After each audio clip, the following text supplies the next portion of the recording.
Welcome to the slop farm. Enjoy the video. You start by cutting power and opening the case safely. This prevents shorts and lets you inspect hardware. Once done, look for loose power cables, dust in fans, or burnt components because those are common causes. Make sure you note the GPU model and current driver version so you can match updates or rollbacks later. While you work, keep a screwdriver and compressed air ready.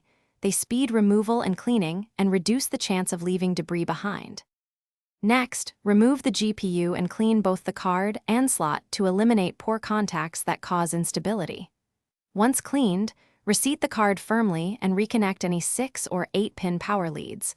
Loose power is a frequent culprit. If you use a PCIe riser, swap it or test without to isolate the issue.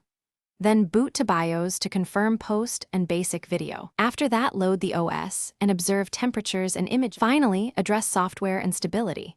Use a driver cleaner like the to remove corrupted drivers, then install the latest stable driver for your GPU. Once drivers are fresh, run a short stress test for 15 to 30 minutes while monitoring temps, fan speeds, and error logs to verify stability.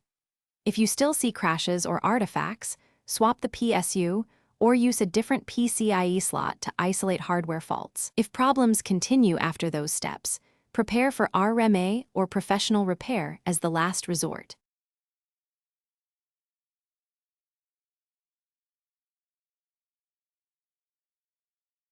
Thanks for watching.